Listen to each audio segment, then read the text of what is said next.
Hello, and welcome to another Fantasy Premier League video. My name is Steve, and today we're looking at captaincy for Game Week 5.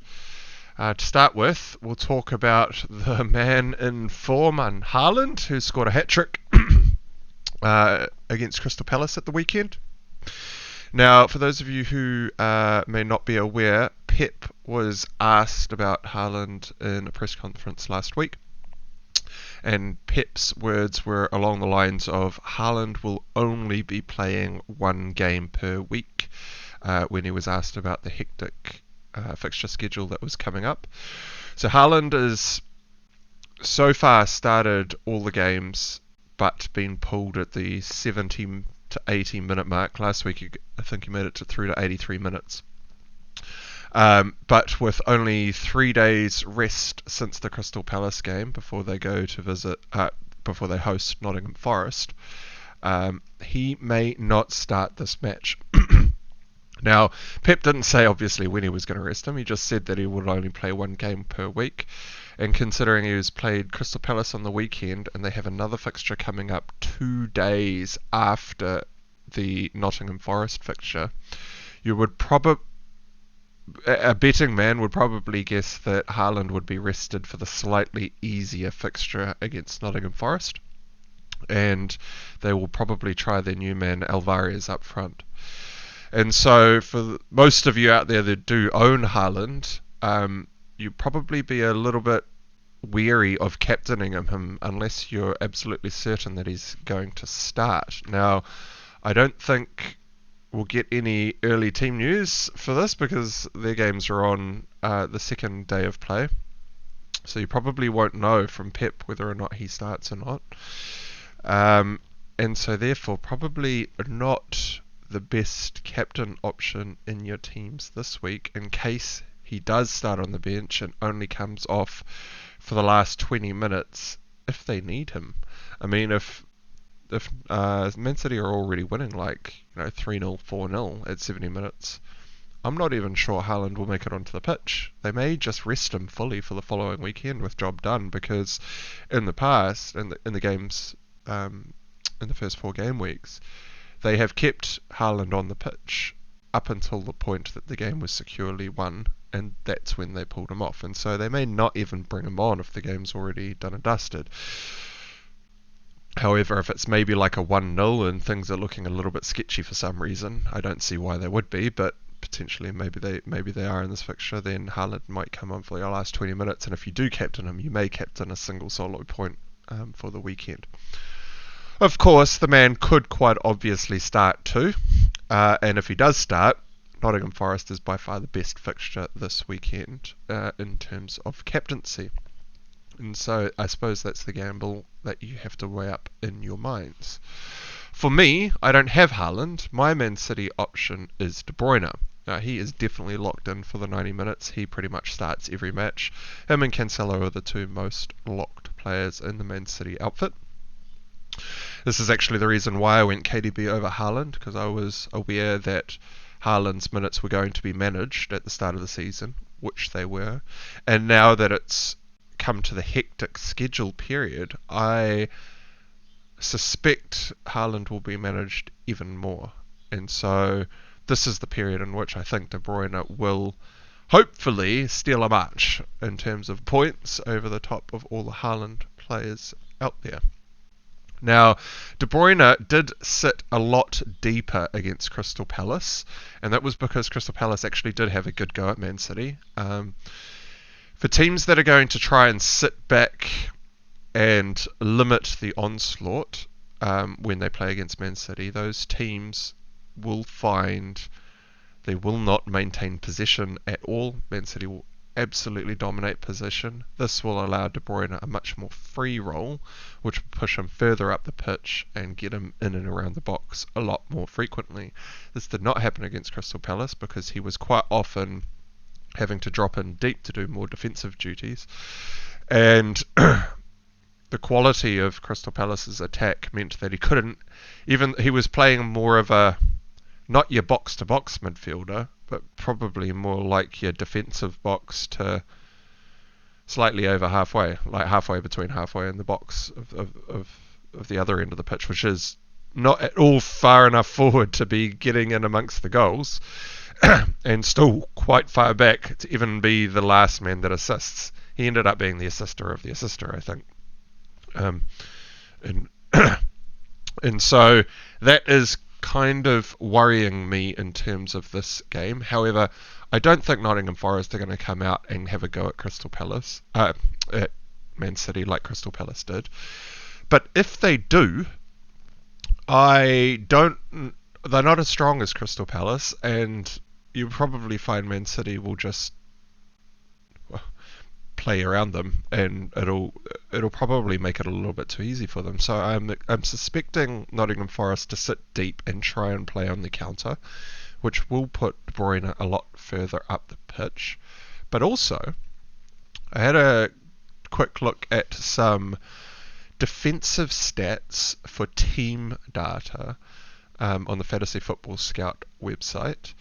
Now, I don't typically rely on XA or XG or those types of stats because that's the eye test. Those stats are basically trying to let you know what the eye test would tell you if you watch the matches. It's a really great tool to use if you can't catch all the games. Like if you can't sit down and watch the 90 minutes after the games are played on the weekend. It does give you a relatively good indicator of where people were on the pitch when they were shooting. But the kinds of stats that I look at a lot more closely is, well, in this case, I compared Nottingham Forest to Bournemouth. So Bournemouth have just been slaughtered by Liverpool 9-0. Bournemouth are a promoted side, so are Nottingham Forest. And I thought, well, if Liverpool can do to Bournemouth what they did, then let's have a look at how Nottingham Forest compares to Bournemouth in terms of stats. And so I had a look at Bournemouth's. This is after the Liverpool game, so this is after they've just lost 9-0. So these stats should be quite skewed, you would assume, but this is how it reads. Your goal attempts conceded for Bournemouth, 67. For Nottingham Forest, their goal attempts conceded is 12 more and 79. That's a lot of attempts in 4 game weeks. And don't forget, Bournemouth just conceded 9 goals, so there was definitely at least 9 attempts in that last match. And so Nottingham Forest are already conceding more.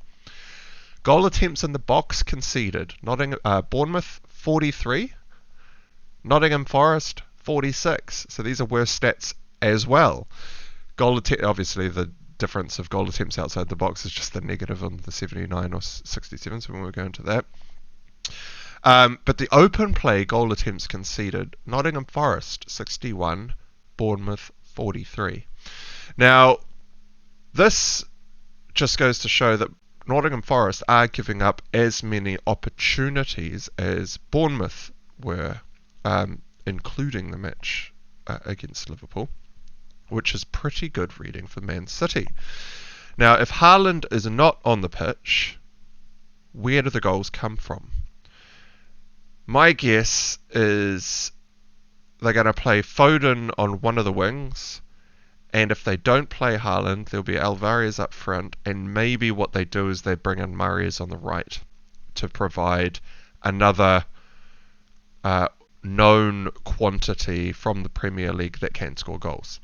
Now, that may not at all be the way it plays out. Second-guessing Pep is one of the hardest things to do, but that would kind of make a bit more sense to me, at least. And so I would suspect that the goals will likely come from Mahrez, Alvarez, and hopefully De Bruyne, or potentially Gundogan if he starts. Gundogan didn't start last week.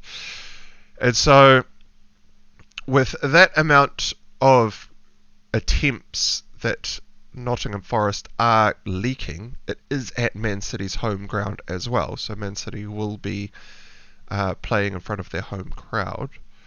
There could be an absolute demolition of Nottingham Forest on the cards here without Haaland in the team. And this could be a great way to steal a march on the competition. So at the moment, I have tentatively put the captain's armband on De Bruyne. Now, my vice captaincy is currently sitting on Salah, who did not get one return out of the 18 attacking returns that were up for grabs in their last game, which is blue moon type scenario, right? Liverpool host Newcastle this week, and Newcastle have looked pretty good in the opening 4 fixtures. They gave Man City a really good game. 3-3 that game ended up, where Alan Saint-Maximin was the most attacking asset in the Newcastle squad. Now, Saint-Maximin scored in the game last week. Great volley from across from the clearance of one of the defenders. I can't remember who it was now. Great volley from the edge of the area, but he went off early holding onto his hamstring. And so, with a very short turnaround from the weekend, Saint-Maximin probably won't be playing in this Newcastle outfit. And additionally, Bruno Guimaraes was injured on the weekend with a knock. He is flagged at the moment in FPL with 75% chance of playing. Now he is a key to Newcastle's midfield. He is an outstanding player, and whether he plays or not will make a huge difference to the Newcastle outfit. Now, if Bruno Guimaraes is fit and ready to play, I think him alongside Joelinton, sorry, I don't exactly know how to pronounce that properly, but those two physical units in the middle of the park, I think, will absolutely dominate the smaller frames of Elliott, Carvalho, Fabinho, or whoever else is filling in for the depleted midfield at Liverpool at the moment. And this may limit the balls through to the front men for Liverpool. So it could be quite an interesting fixture here. I think if Bruno G plays here, they'll give Liverpool a really good run for their money. And I think Liverpool is still the better team, and they will still, I think, win this game. But if Bruno G is in the squad, it may only be like 1-0, 2-0, maybe even a 2-1. Newcastle, although Wilson is injured at the moment, and Saint-Maximin, if he's still injured, I don't know where the goals would come from, and so maybe not a 2-1 win to Liverpool there. But I suspect that they won't go and get like 4, 5, 6 goals, whereas Man City could quite easily go and score 5 or 6 against Nottingham Forest. Or more. Maybe they do a 9-0 and just follow up what Liverpool did last week. Who knows?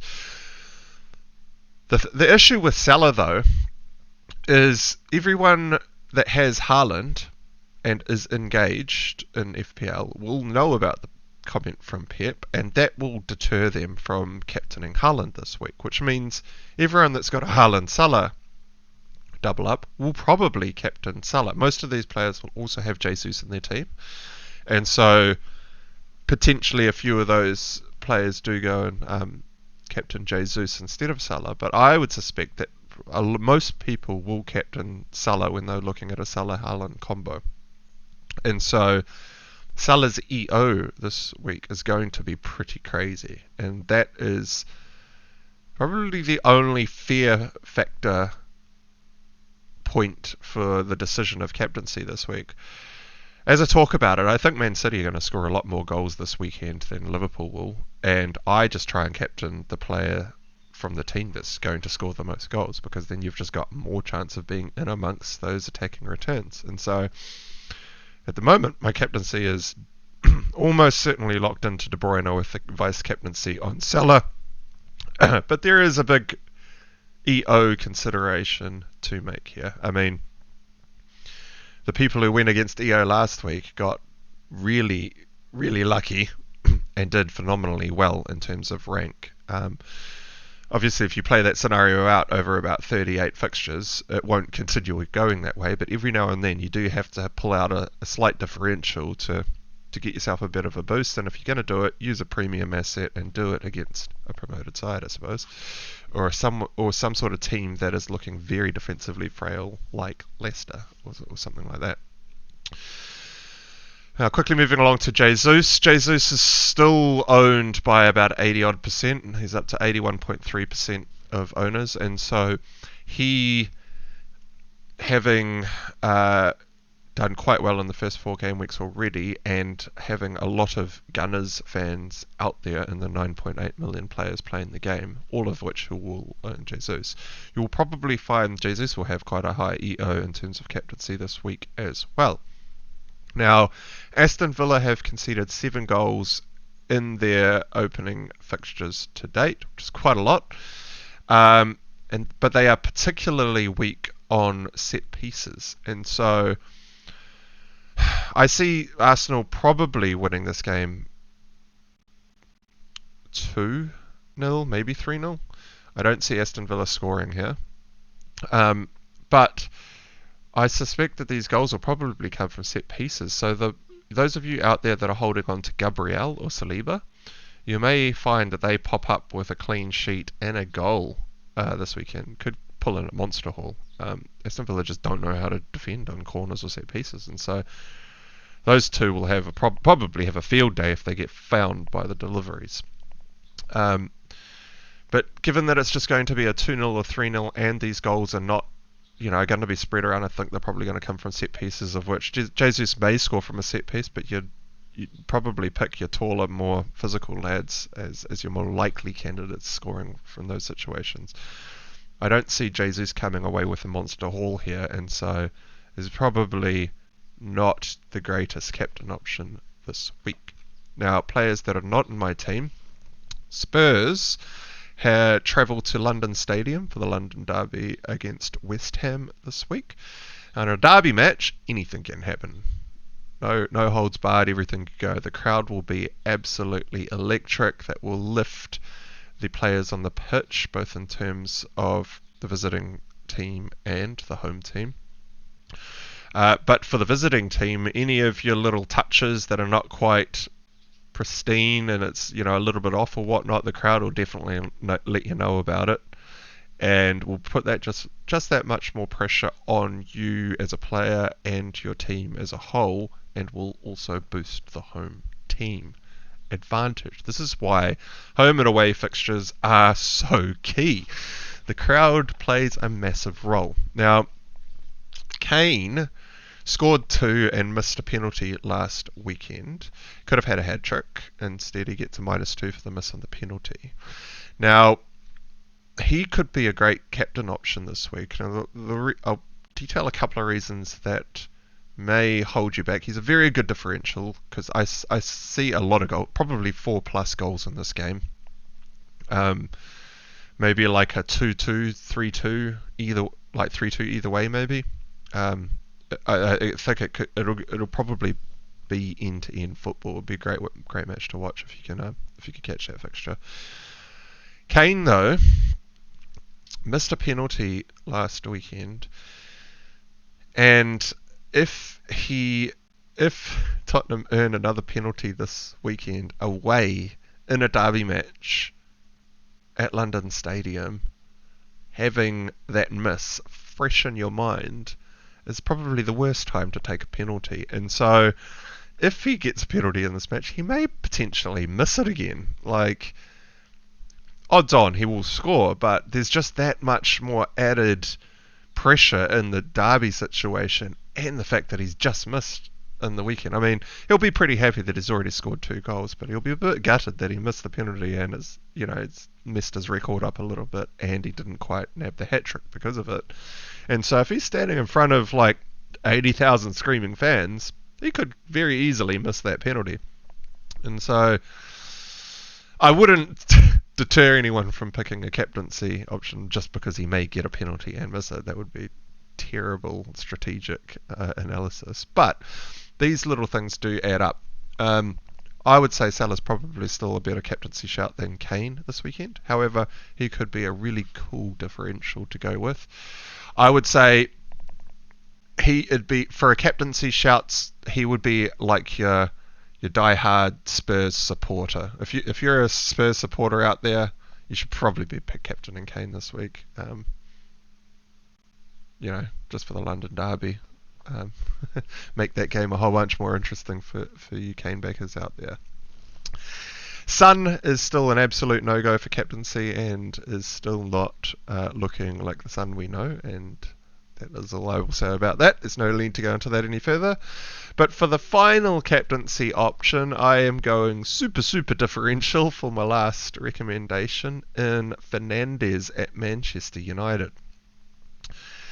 This is for a couple of reasons. One, he has been given the captain's armband with Maguire on the bench, and he is playing his wee little heart out to prove that he is the man that deserves that captaincy, especially considering Ronaldo is on the bench, his former compatriot. He seems to... I think Bruno plays a lot better when he's the main man on the pitch, and with the overshadowing of Ronaldo's, with a name of Ronaldo, and probably his presence in the dressing room and whatnot, probably knocked him off his game a little bit, but he is playing phenomenally well in this new system and under Ten Hag. I suspect Ten Hag is nurturing Bruno's ego and talking to him to get him back into the right headspace to be the man that he used to be a couple of years ago, with Ronaldo not in the team. Now, if Ronaldo is on the bench again this weekend, which I suspect he will be, this means that Fernandes is also on penalties, which is an added bonus to his team. Manchester United are still looking very attacking. I probably still wouldn't go near the defence yet because they're still getting used to the new defensive system and the two new men sitting in front. Well, one new man in Eriksen and the other one with McTominay, who started last week, sitting in front of them. It's new partnerships all over the place, and so partnerships take a little while to bed down, and so there will be mistakes which may cost us goals, and probably not the best defensive purchase there. But in terms of attack, we're looking pretty good, and Leicester, geez, they is probably the best time possible to play Leicester at the moment. They are currently bottom of the table. They've been depleted through pre-season. This has continued into the season with more of their candidates being, their players being looked as potential transfer candidates. Maddison was injured last weekend and didn't play. However, I'm even wondering if someone's in his ear and they're looking to, maybe Newcastle are looking to come in late on the transfer market, which ends in 2 days, I believe, and looking for a late swipe of Maddison. If they lose Maddison, or if Maddison is still injured and does not play this weekend, Fofana is still playing with the under-23s. They've lost Schmeichel in net. Danny Ward is not a great replacement so far. He did play a lot better in the last game, to be fair, but he's still looking quite shaky at the back. They won't have the control in midfield, and Manchester United could run riot over them, given all of that, in terms of what Leicester will be looking at walking onto that pitch. And so, as a very left field pick in terms of a captaincy shout, he could actually be quite an awesome captain this weekend. But I suspect he's probably not in many of your teams out there, given the price tag, and Man United is still in rebuilding phase, right? So we'd like to see a few more solid victories from them before we go jumping onto the assets. But for you, diehard Manchester United supporters out there that have got the likes of a Bruno in your team, he could actually be quite a good captaincy shout this weekend. And that's it for the captaincy video. If you have made it this far through the video, please do give it a like, and if you're new around here, hit the big red subscribe button to be notified about more videos coming your way. And until next time, I will catch you again sometime soon. Cheers.